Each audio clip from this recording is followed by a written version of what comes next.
full spectrum printing method has been gaining a lot of attention in the 3D printing community recently, and with good reason. It's the closest thing to full color printing that's available without requiring new equipment. So what I'd like to do today is to talk about full color, full spectrum printing and how you can use it on your printer. And we'll go step by step. I've talked recently about how exciting it is in the 3D printing world recently with all the new hardwares, all the new printers coming out of all sorts, how multiple tool heads have become very popular recently. But what about a beginner who has their printers and doesn't want to be chasing all these new systems? And that's where items like full color, full spectrum printing come into effect. It's a software capability to be able to use on the printers you have. Now, the one point I'll make about this is that this full spectrum printing can be done on any printer, but it's made more for multiple tool head printers such as the Snapmaker, which again, there's a lot of them coming out that are commercial grade, which with a good price that you can be able to buy it. You could do it on a single nozzle printer too, but it would be a lot of excess waste in creating it. So before we get started, let me give you just the basics of what full spectrum printing is. Now, the thought is that you can take a printer with 4 filament spools on it and use it to create more on the level of 39 different colors. That's the whole concept. And the way this works is on a physics principle. So the human eye cannot distinguish things that are less than 0.1 millimeters apart. So for example, if you had a bunch of blue and yellow dots very close to each other, and you were to look at it, it would look green to you because the mixing of the blue and yellow. And the same principle goes to 3D printing. So what you do is you print a filament layer of blue and a filament layer of yellow, and you do this multiple times, and you look at it, and it'll look green to you. So if I wanted to create a lime green color, I could create 2 layers of yellow followed by 1 of cyan, 2 of yellow, 1 of cyan, and you could create this lime green color. So there's 3 parts of this that are very important. First is the Z resolution. This is the layer height, and this goes back to this idea that the human eye can't distinguish anything 0.1 millimeters or less. The second is the transmission distance. And again, this is talking about the fluorescence of the filament you used. So a more fluorescent filament will allow the light to go through and give you more mixing of the colors. And the third is the print angle. So a shallower print angle will give you more problems than a steep print angle. If you look at the layer heights, most of the time we're used to printing in a 0.2 layer height. That's the normal range. But for this, you want to be in a range of 0.08 to 0.12 millimeters to be able to pull off this color mixing. The second thing, as I talked about, was the transmission distance. So if you're using filaments that are more opaque, the light will not be able to get through and you won't get as much mixing. So the optimal type of filament to use are translucent types filaments. And the third is the geometry. So if you have steep angles, you'll get the better mixing. But if you have a shallow slope, you're going to start to see kind of zebra striping forming from the different colors that you're putting together. So the last thing about this is the hidden cost. Again, if you're doing it on a tool changer, you're not going to have the filament waste, but you're still going to have the excess time. So it could be more than double the time to print this compared to what you would normally see. So the blueprint is that you need a hardware, preferably a tool changer type printer, such as the Snapmaker, a proper type of filament, and most of the time you'll see people using a CMYK set.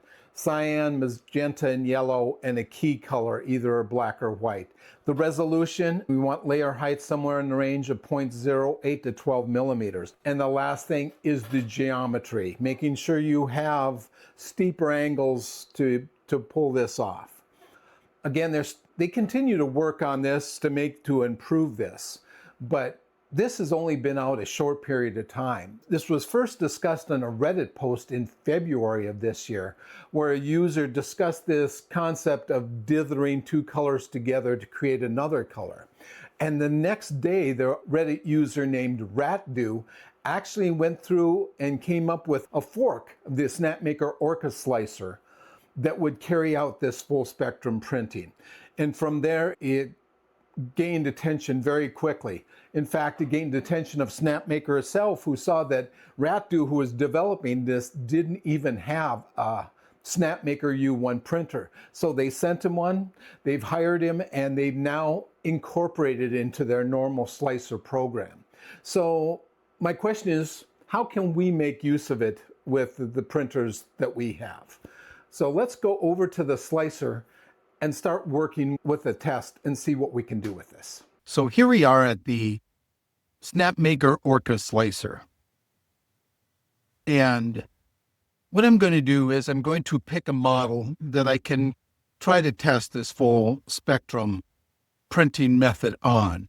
And I went through and I tried to figure out something that I could use, not too difficult and everything. And what I came up was, for a model, was this snake. Very basic snake. Now it is kind of small, and I think that might have an effect on the quality of the mixing of the colors, but we're going to go ahead and do it anyway. Now the first thing we need to do is set up our 4 filaments that we have on our Maker U1. And as you see the colors here, they're not the right colors. So we want to get this to cyan, magenta, yellow, and black. So the first thing to notice here is that when I go to change a color, I want to try to find cyan, and is that close enough to what I'm trying to do? So what I did is I went and looked up the hex code for cyan, and it ends up being 00FFFF. So now that is a true cyan color. And I can select that. And then I go around to the others. 2, we'll leave that one as black. That's one of the colors. 3, we'll make magenta.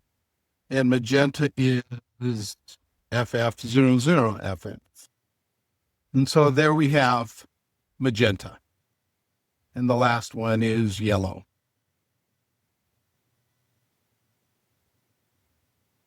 And the color code here is FFFF00. And there's our. Okay, so we got our CMYK kit set up on our Snapmaker U1. So now we want to start mixing the colors. And for doing the full spectrum printing, right under the colors here, you see this color mixing. So just click on to add there, and you have different ways of selecting the color. This first one is a ratio, where you just pick 2 colors and you can adjust the ratio of those 2 colors. So let's start doing some. Let's start with 2 and 3.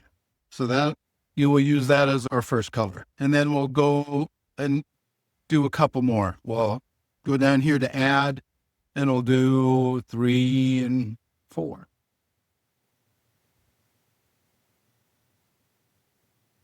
And we'll just do this for all 2-part combinations for each of these. All right, so we have 2 combinations with just 2 colors, but what if we want to start adding a little bit different colors? You can go to this next one, which is a cycle, which just starts picking out cycles. So for example, if we want to go 1, 2, 3, we could create a color there using those 3 colors. Or we could go over here to match. And again, we have the hex code if we want to try to get an exact color, see how close we can come to an exact color, or we can use the triangle to move around here. And you can see how the ratios change as we move it around. So we'll just pick one here. And I'll go through and do this for some more combination. Okay, I've added colors.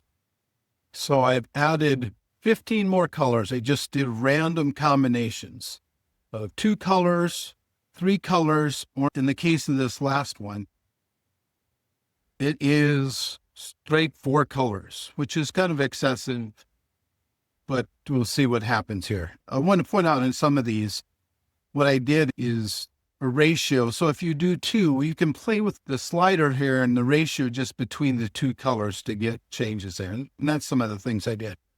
So we have our colors now, and all we need to do is paint our dragon for each of the sections. So let's just start going through, paint each of the sections a different color. Again, I'm not sure I know of a model that I want to do that would have this much variation in colors. But I think this is a good test to see how it will come out with what we're trying to do here. And the other thing I'll point out is when I say I can create 39 different colors, you are limited with what you can do. Because, for example, I could make a white here. Since my key color is black, there's no way I can make a white out of this. Let me go back to my model here and say I wanted to add another color, and I wanted to add a red. And my hex color for red is FF1234. Okay, so that's the color I'm shooting for, and this is the closest color it could find. So I will not be able to get all true colors. If you picked different colors for your filaments, you may be able to try to achieve that, but that's just something you need to understand to do it. So there we have our model. And we have it, we're doing it at a 0.08 layer height. So let's slice it and then get a look. Our print is complete, and here is the results. So if you look at this, we definitely got a lot of colors here. Now, remembering the way we colored this, these first 6 here are just 2 color combinations. So those don't look too bad, but if you look at them from side to side, you'll see the change from one side to the other. For example, look at this second one here. You get from a pink to a yellowish orange on there. But then when we start getting into the next ones, these are where we start doing the 3 colors, and in the case of this tail section here, it's 4 colors. And you can see the striping here.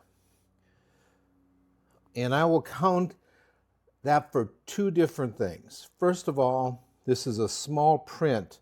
So one of the limitations I talked about was the geometry. So if you have shallow angles, you're going to start to see the zebra striping. And since this is so small, I think that's what's causing this striping here that you're going to see. If I had a bigger model, it probably wouldn't be as pronounced.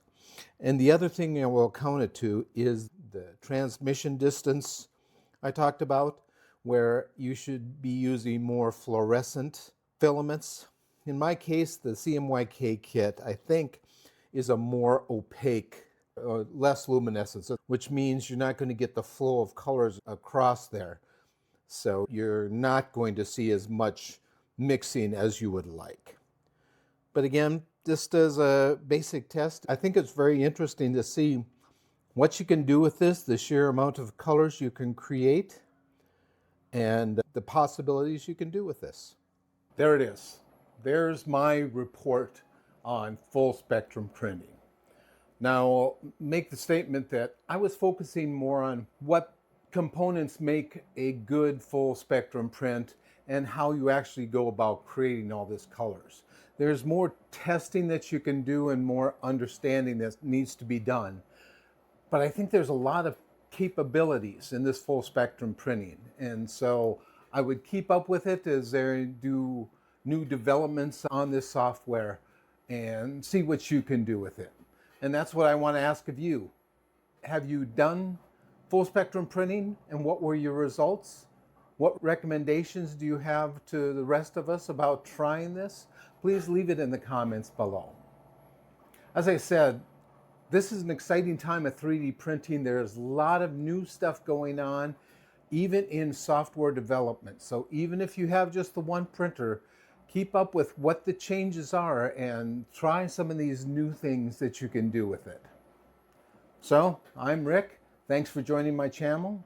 If you liked it, please hit the like button below, subscribe, and tell a friend about this video.